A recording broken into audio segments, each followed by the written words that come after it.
entrepreneur based in Singapore. So I'm currently a design lead at GoTrade. We just graduated from Y Combinator. So I'm not sure how many of you here know about Y Combinator, but it's one of the best accelerator in the world from Silicon Valley. Has incubated people like Airbnb, Stripe, Dropbox, etc.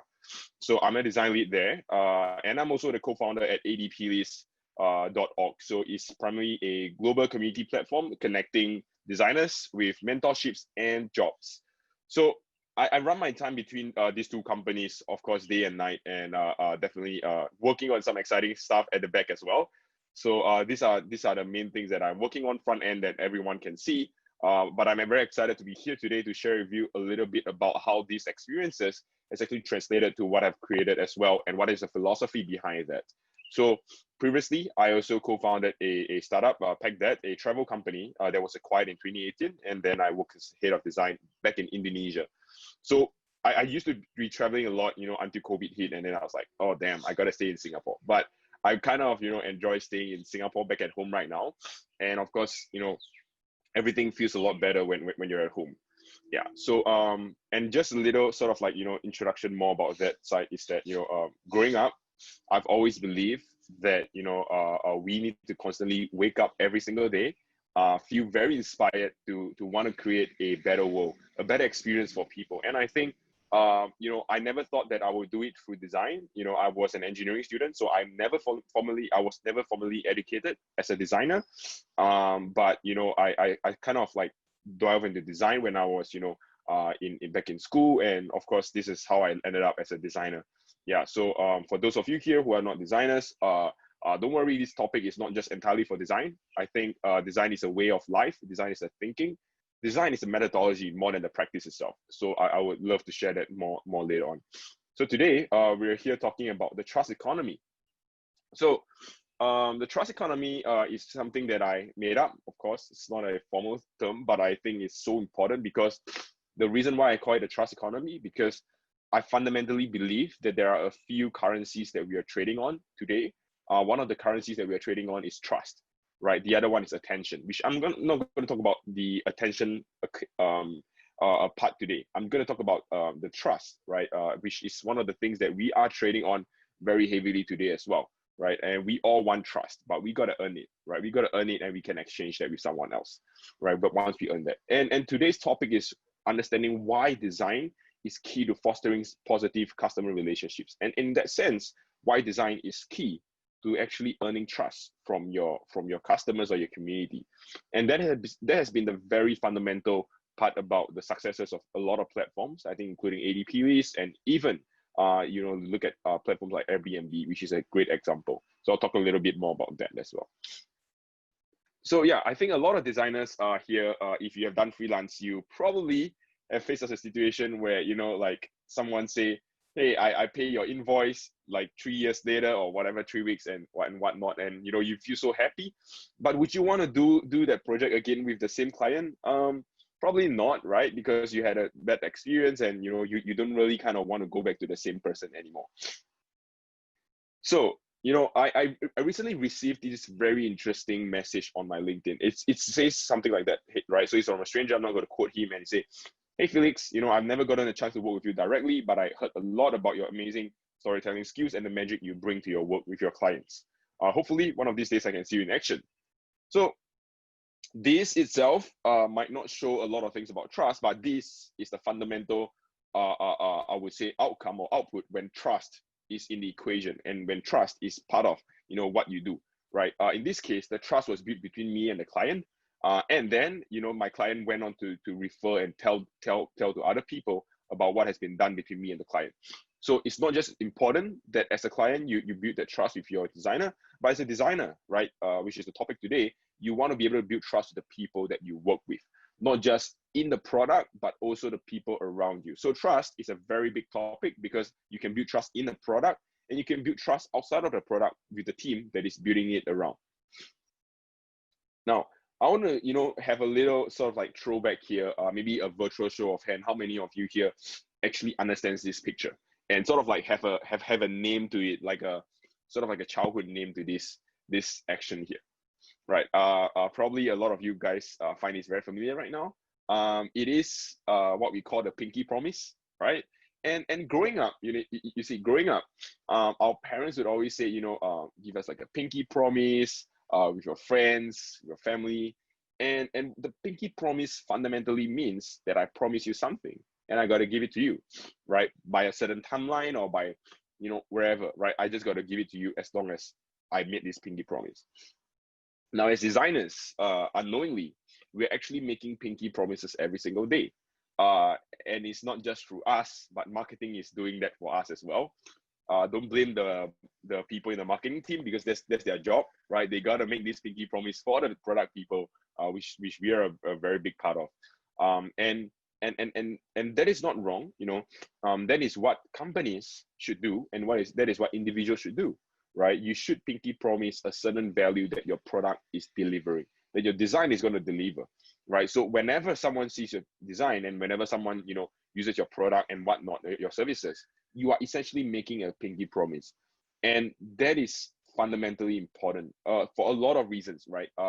Now, think back to a time where your parents promise you that, hey, I'm going to buy you something when you're young, right? Of course, these days we buy our own things, but when you're young, your parents promise you to buy, like a toy or whatnot, and they actually didn't do it, right? And you feel upset and you feel angry or whatnot, that's just one scenario. And you maybe right now, fast forward today, right? You go to a store, right? And they promise you, some results and something like that from their product and services, but you didn't get that. How would you feel? First, you feel very betrayed by the brand or the experience, because they are not actually delivering the value that they promised you for, and you had paid a price for it, right? Remember, pinky promise often comes two ways, which is why there's two hands, right? So you pay and they give, right? So it's a give and get sort of like a relationship, right? And so you already gave your money, but there is no value being given to you, right? So you don't get any value. And in this case, it's a very clear breach of pinky promise trust in this case, right? So you wouldn't feel happy, right? You will make complaints. And would you go back to the second time? Probably not. But some of you here might want to take the risk. I'm kind of a risk taker, so I might go back, but I might not, depending on the price. But yes, you get what I mean, right? So don't break that pinky promise. And pinky promise is gonna set the criteria for the next. It's gonna set the precedent for our next sort of like conversation moving forward. So what is the when we make a pinky promise, there's a lot of sort of like I would say drawbacks, right? Like you got to deliver on time, you got to deliver this and that. But what is the real difference between a product versus I love this kind of product, right? So if you think, I'm pretty sure a lot of people here are a huge fan of Apple. I'm not sure if huge or not, but most people might be using a MacBook or iPhone or whatnot, versus like a normal product like, I don't know name names, but probably like Samsung or something, right? I'm using an iPhone. So when you think about a product versus I love this kind of product, what is the fundamental difference between these? Brand aside, and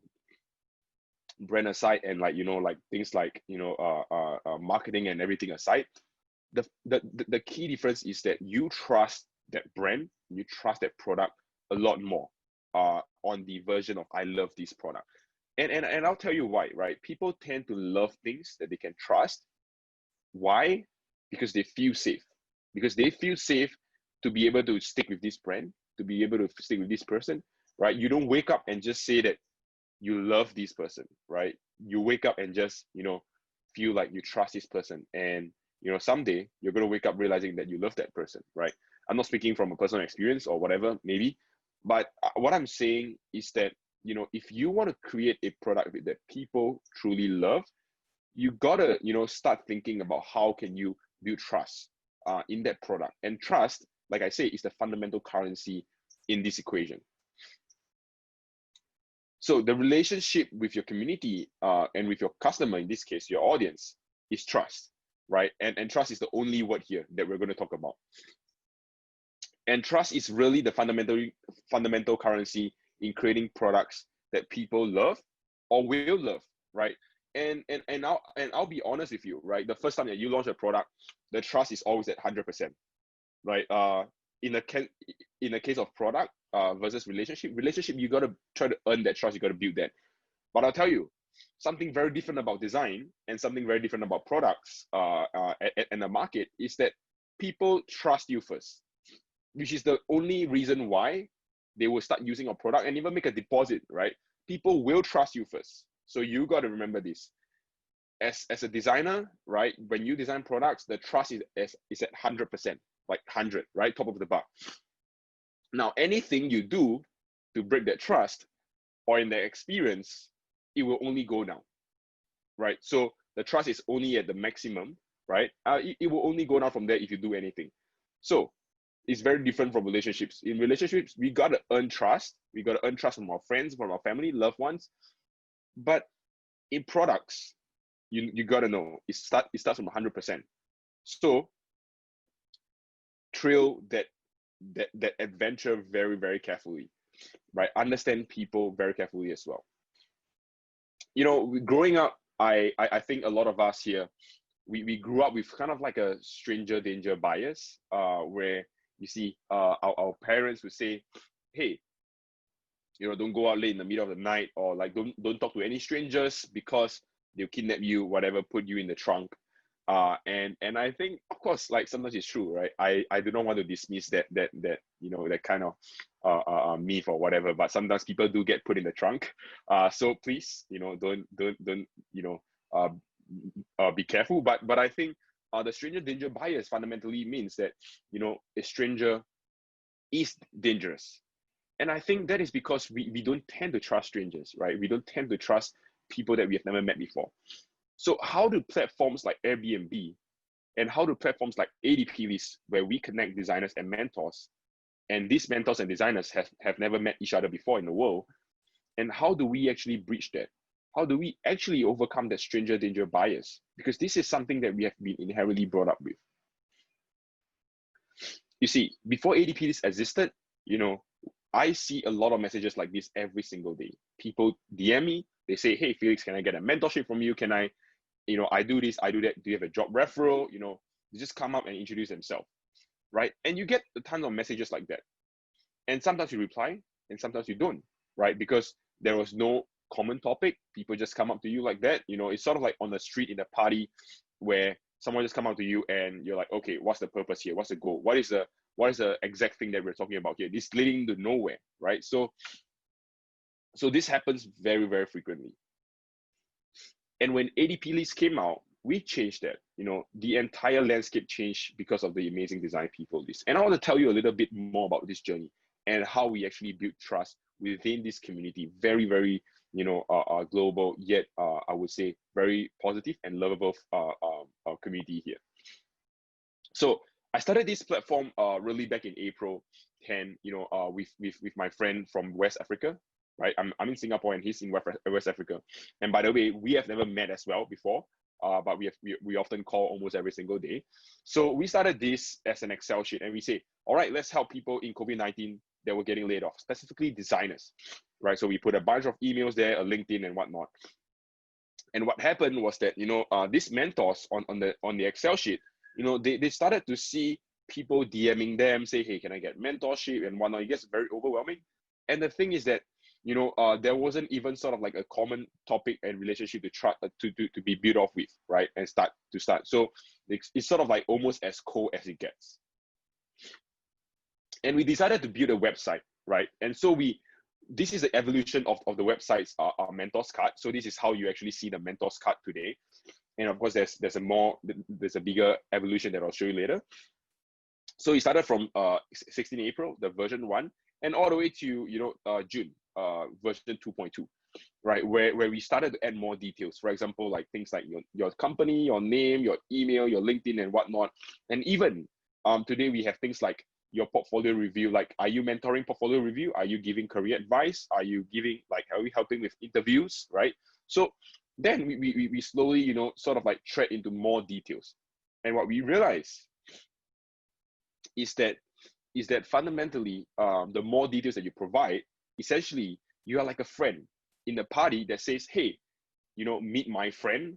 For example, meet Felix. This is what he does. You know, this is what he do. He's from here, he's from there, and whatnot, right? So the more we found out that the more details you give someone, the more trust was, sort of like present in that moment within the community, right? Because people understood each other. They could see now what was behind each other's thoughts, right? What was that common thing between us, right? If I'm looking for portfolio review, I'm going to come to you because you stated that you are interested in mentoring portfolio review. So very recently, then we decided to explore something new. We thought it was something that we should bet on. It's called reviews. And I'll tell you that today, just within, I would say, about 2.5 weeks of this launch of reviews, we are betting our entire organization on reviews. And I'll tell you why. We introduced reviews about 2.5 weeks back to the community, where now mentees, right, designers can leave a review for their mentors. And what this does is that it gives us a sense of security. It gives us a sense of safety that, okay, this mentor has been trusted by maybe in this case 6 more people. This mentor has been trusted by a lot of people worldwide, and I can feel safe if I go to him because a lot of people say very positive things about him. Now think about it like you're in an e-commerce store, or even like you're booking a hotel, right? You want to go to hotels that that essentially has very good ratings because you don't want to be the guinea pig, right? You want to be a designer, or like you want to be a person who just tries things that are already working. But some mentors, they do not have reviews. That's okay because our community is super open. But the key here is this, right? Like you would trust, and you would tend to be able to trust the community more when there are a lot of platform reviews surrounding, what has been done here, right? So we want to collect these moments. We have been realizing that, hey, for the past couple of months, there were a lot of amazing stories and moments that happened in this community. How can we translate that directly to the individuals? How can we give that back to the mentors in their profile, right? And we introduced review system, and I'm so excited to say that, just last night we have crossed over almost 500 reviews just within 2.5 weeks. So that means there are almost 500 different mentoring sessions that were going on just within 2.5 weeks, and that's completely insane. And that shows, how much people are coming to trust this platform because of these reviews. So, and we further redesigned the mentor's profile. So previously you saw the card. Today we have the profile, right? The profile says something like, hey, I am Rajiv, right? I am a lead designer at Mindtree, and I joined as a mentor in April, right? By the way, this is one of our earliest mentors in the community, right? He says that he's mentoring like portfolio review. He speaks English and Hindi, and he has an expertise in product design and design research. And below is all his reviews, right? So when we design this in mind, we sort of think that we're like a middle friend, sort of like a mutual friend in a party, where we like when you're a mutual friend in a party, you sort of go to a friend like a host and you say, hey, this is Rajiv, meet Rajiv, and Rajiv will say, hey, I'm Rajiv, I'm a lead designer at Mindtree, and I recently joined at ADP List as a mentor, right? And we really wanted it to convey in this way, which is why the languages that we use are also very important. For example, hey, I'm Rajiv, right? Hey, I'm mentoring portfolio review. I speak English and I have an expertise in product design and whatnot. So languages are very, very, very important to fundamentally build that trust. We found out that if the language is a little too formal, you tend to not build that much trust. If it's a little too much, like, hey, I'm Rajiv and I wear pajamas every single day, that's a little too much as well. We found out that the just right amount of trust could help people, conversate more, to help people to converse more, and as well to help to facilitate better conversations around the community. So when we launched the profiles and the reviews 2.5 weeks ago, 2.5 weeks, we saw that it essentially spiked up really, really fast because now people were understanding what was going on the other side of the table, right? They understood what were people coming for. They understood, what the mentors were actually doing, and they understood there was a sense of, sort of like familiarity there. Sorry guys, I'm having like a cold. So, in design, as with life, I kind of want to talk a little bit about life as well, because I tend to be very philosophical as well when I talk about design. Is that in design, as with life, trust isn't a driver, it's an enabler, right? Even in relationships, I think, trust isn't driving the relationship, it's enabling the relationships, it's enabling conversations to happen, it's enabling activities to happen. And similarly with product and design, trust isn't supposed to drive the company, it is supposed to enable the company, the product. And in the case of ADP list, it isn't driving conversations, it is enabling conversations to happen, enabling inspiring conversations to happen with someone that you have never met from a place you've never been to. So I'm going to leave you with 3 things today. The first is to understand your brand promise. Design the value that people are here for, right? When we talk about the pinky promise, that is your brand promise essentially, right? What your brand promises them, right? For example, ADP list, we promise you mentorships, right? The value of mentorships. And we design for that, right? So understand your brand promise really, really well and design the value that people are here for. Don't be distracted by external noises. Understand what is a key focus and design for that, because people come here to get that job done, not anything else. So understand that very deeply. Second is to design as a mutual friend in a party. How would you facilitate that conversation? Ask yourself, if you're a mutual friend in the party, how would you introduce someone, right? As a designer, we are essentially that mutual friend. How do I help introduce Rajiv? That is important. How do I help introduce this person? It's essentially one of the most important things that we can think about as designers, is that how can we introduce our product or whatnot, in the party. Don't think of yourself as a salesperson. Think of yourself as a mutual friend, because in that way, you tend to speak in a more friendly tone, less salesy, and it's more important that a friend, is someone that you can trust and someone that could help facilitate such conversation. And lastly, this is very important, is that trust is not what we say, it's what we do. So be consistent when you deliver. There are a lot of brands out there that I think they say about a lot of, promises, right? And end up, people getting like, hey, that didn't meet my expectation or whatnot, right? So really, trust is not what you say, it's what you do.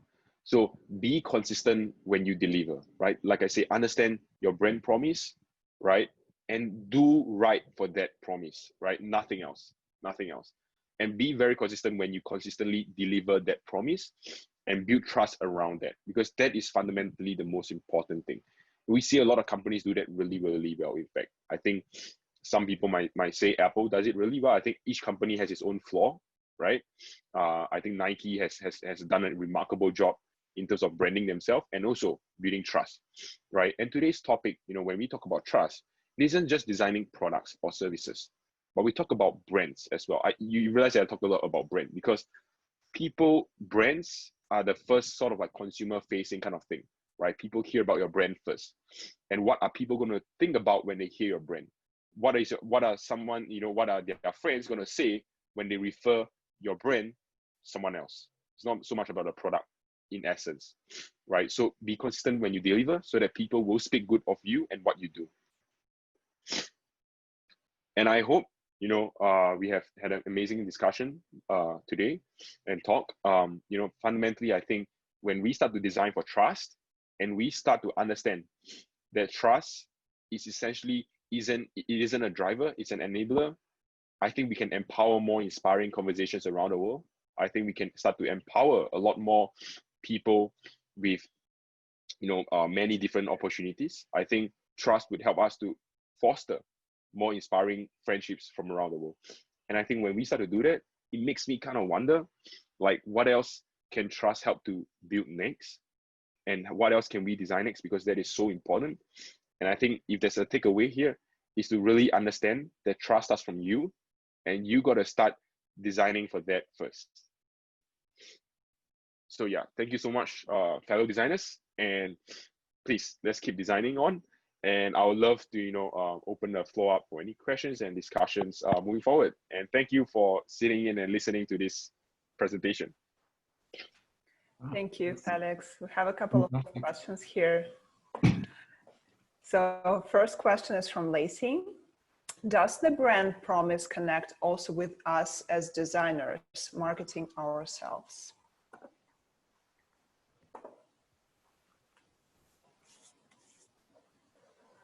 Oh, you're on mute. Okay. Yeah, so fundamentally, yes.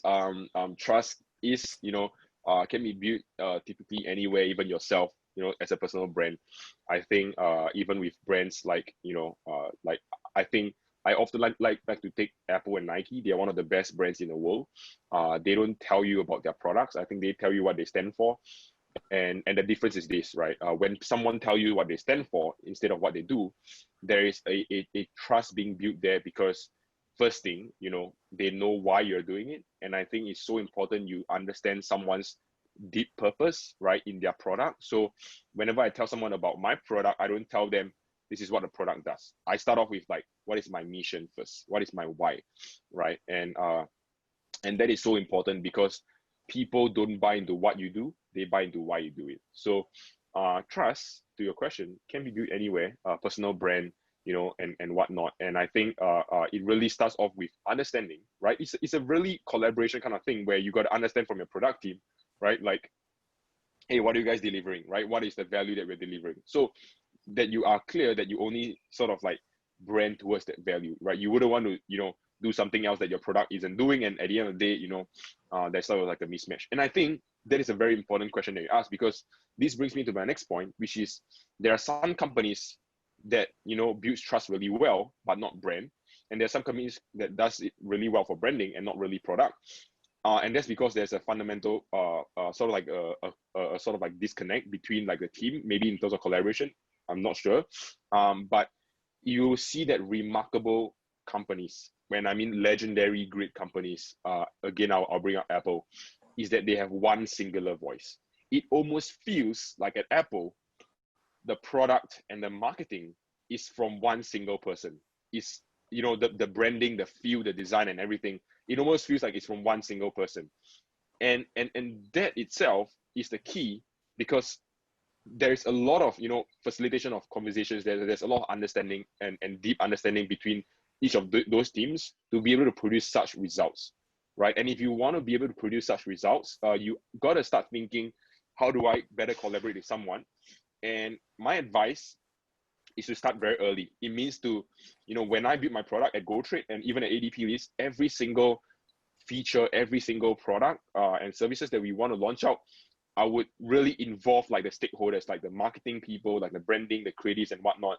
I'll bring them into a room so that even at the start, everyone already understands what's going on, right? Because trust got to start from there, and then you sort of like work backwards from there, and then you sort of bring it out to the public afterwards. Yeah, I hope that answers your questions.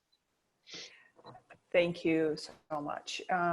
It does, Lacey said. So Andrew asked a question. It's a quote. What I think is a good thing to talk about is how to work on things when folks feel that trust has been broken or there is a disagreement. Knowing how to rebuilding trust is an important thing to learn how to do. Yeah. So your question is to sort of like how to rebuild trust. Is that right?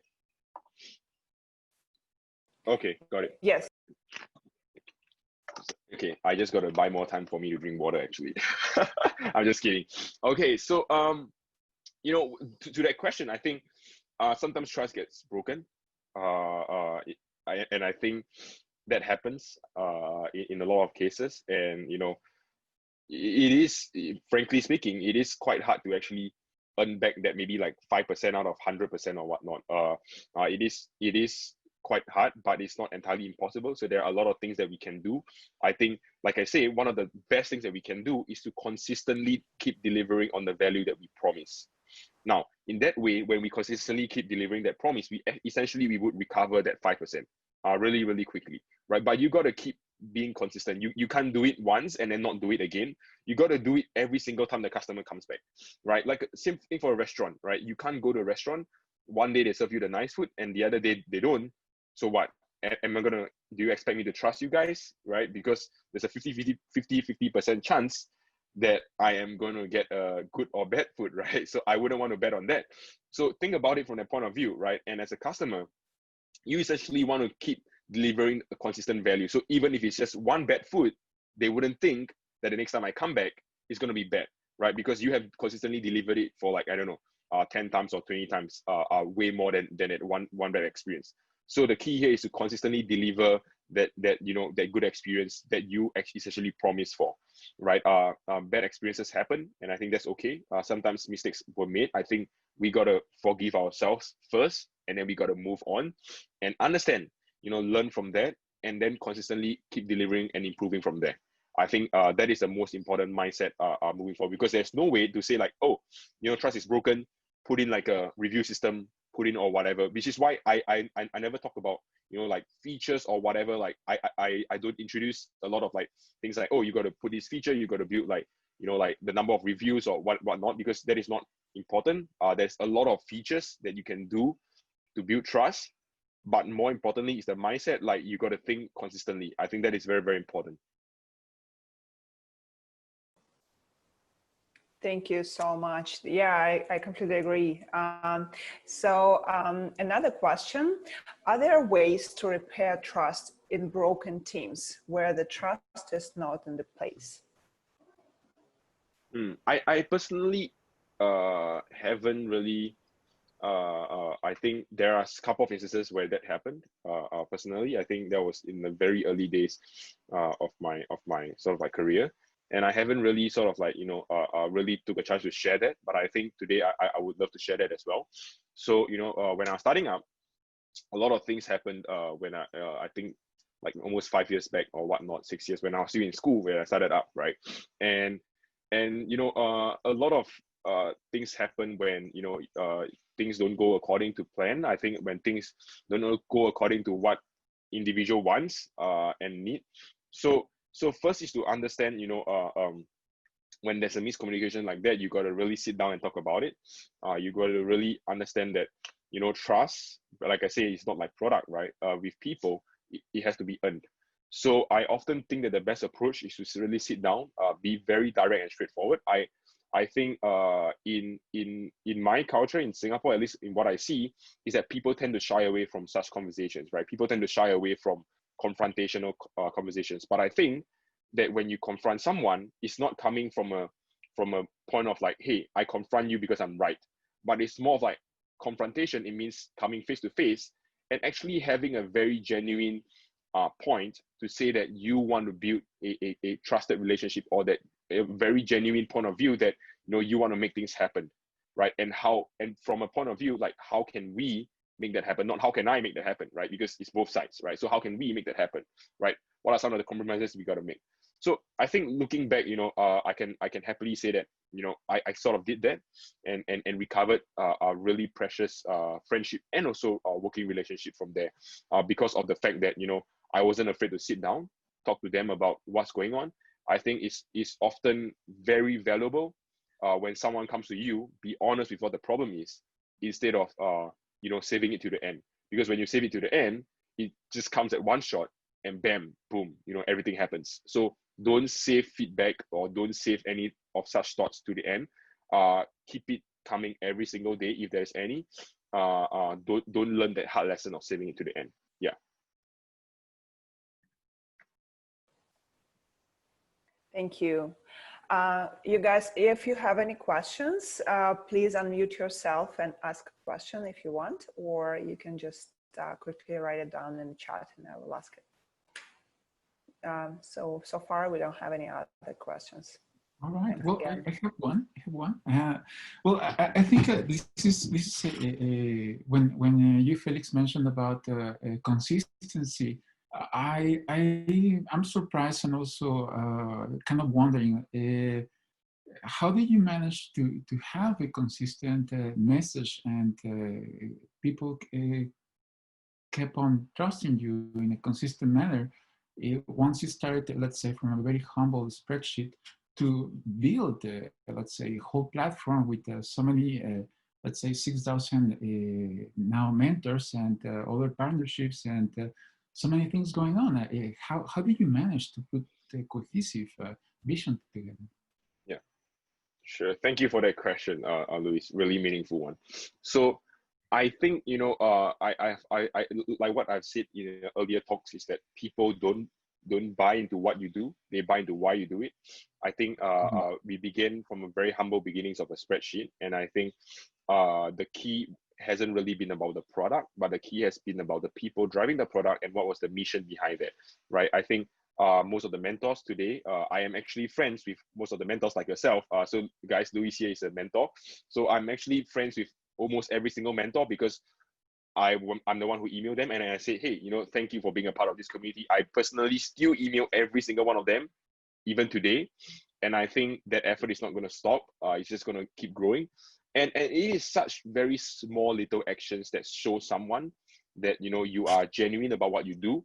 And when someone actually see that you are genuine about what you do, they tend to ignore okay, it's just a spreadsheet or whatnot. I just want to help this thing become a reality, right? And it is like, when John F. Kennedy, he wanted to put someone on the moon, everyone felt like they were part of this big mission, right? It was like a Right. space race or whatnot, right? Everyone felt like they were part of this big mission. Whether or not it's going to work, it doesn't really matter. But everyone felt like they were part of something bigger than themselves, because there was this very genuine effort concentrated around that, right? And I think similar to AEP this, right? It's of course not like a moon, or shot or whatever, but I think it's a very important mission for us that we create a world where people can feel inspired to grow creatively together, right? And I think the mentors felt that, mentors felt that sincerity. I think they felt that this is a very important mission to do, because this mission of, being able to, create a world where humanity, and I mean humanity, right, can just feel inspired to wake up, and say that, I want to grow creatively together, is a very ambitious one, right? It's a very ambitious one. And I think a lot of mentors know that this is not just for us, but it's for the generations of designers to come, right? And I think fundamentally is to get everyone believe on that mission more than just the spreadsheet or the website itself. Yeah. So I think that is the core. Wow, fantastic. And I totally understand it. And I think I really felt that, let's say, personal connection and relationship when I joined.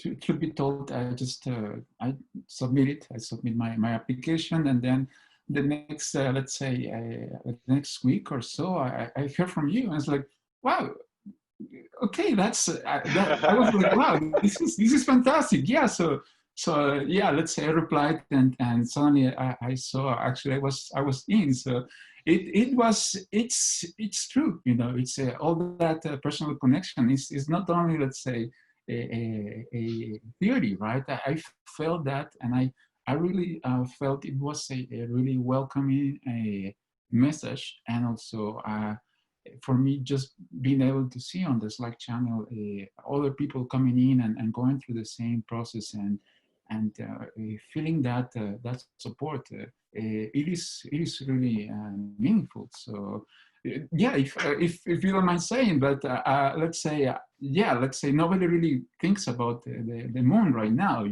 but from what I hear from most of the young designers, they're having issues coming into the market. They're suffering with quite a lot of, let's say, friction and circumstances that are overwhelming, So I think it is not exactly a moonshot. It is something closer, It's a very down to earth approach to a problem that we're seeing for the next generation. Yeah.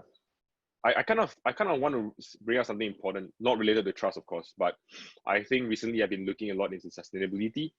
And I'm not sure if anyone here has heard of the Earth shot. It is not a moon shot, but it's an Earth shot. It is important that I will be talking about this a lot more in the upcoming talks in a few months. I scheduled one talk, I think, in November, where I'll be talking a little bit about sustainability and designers' role in that. I think it is going to be a very important work for every one of us, at least in the next decade to 2030, where I think it is a very important, I think, race to move towards to, because of climate change and whatnot. And I think designers' role is going to be very important are coming, to help solve this problem, right? So which is why, AD Please is on a mission to, I think, indirectly support that as well, because when we connect designers, when we connect mentors and designers, everyone grow together. I think we have more creative ideas on how we can actually help to solve this problem in very, very creative and meaningful ways. So yeah, I think the next 10 years is going to be one of our civilization's most important work, because that's what I would like to call the Earth shot, right? By 2030, we have to reach the United Nations 17 SDG goals, right? For those who do not know. And if we do not reach the 17 SDG goals, what happens is that, we will reach a tipping point in climate change where climate change will forever be irreversible. This is a very, very serious effect for the generations to come, I think even beyond me. And it is very important that we start, thinking about that as a community more than as an individual. Yeah. Yeah, and that's, yeah, I totally get it, and I think that's also ties in very nicely with the topic of trust and the topic of being able to connect and being able to get, let's say, communities and authorities and institutions and organizations to work together and to, let's say, agree in, at least in the most basic topics, to save pretty much the world around us. And yeah, I'm really looking forward to see how the ADP list community is going to approach this challenge. And it really makes me feel very, very hopeful, because truth be told, we have. Yeah, sorry, go ahead. Oh, no. Truth be told, like sometimes the design world do not have a particular voice or approach on how to get into this topic. So it's good to see an intent on that. Yeah, I think, we're working on something I would like to believe, I would say very, very meaningful at ADP List. We can't wait to launch it this year. It's actually one of the biggest, it is the biggest thing that we'll be launching since ADP List was founded. It is going to be related to what I just mentioned to a certain extent, and I think everyone can be involved in that. It is a project that everyone can be involved in. We got to start thinking, right? We got to start thinking responsibly as well, because moving forward, like I said, sustainability will relate to trust, because consumers would want to, go with brands that are actually doing the environmental good as well. And that actually helps you to build trust in your products as well. So, start thinking about branding yourself that way, or even doing good in any ways around that. Yeah. Fantastic. And also, I guess, design, since we have the possibility to add end-to-end perspectives, from cradle to cradle theories or methodologies, we can also support this process quite a lot. Wow, fantastic. So, well, do we have any more questions or comments from the community? Anybody wants to share any ideas or thoughts?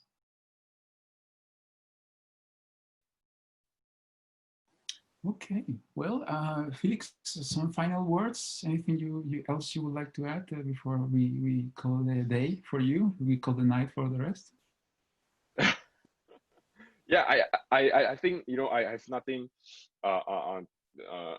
sort of like special to say, but I've always been very grateful for such support, and I think that is very important to as a designer. I think to everyone, I think I am incredibly grateful for this very small community to be here today, to have this very meaningful conversation.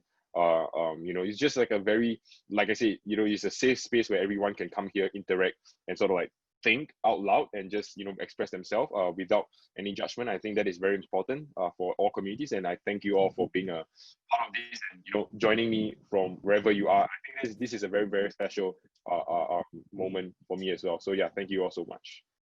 Fantastic. Well, it has been really special for us, and what can I say? Let's say the impact of what you're doing, it's coming to Calgary, and I hope Calgary also will be able to expand and echoing the message.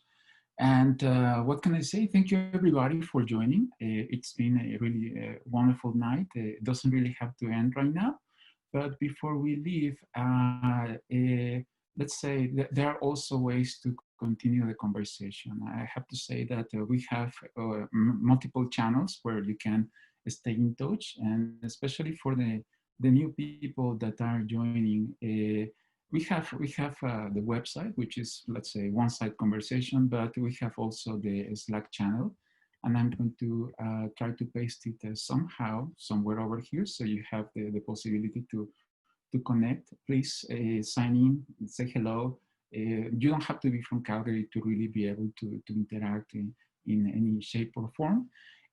Meetup, obviously, you are here, so it's a given, but still, let's say, I would suggest you to, if you like what the company has to, the community has to offer, please, let's say, come back for the next, let's say, couple of months. We have really cool things working for us, and well, let's say social media, it's always a possibility.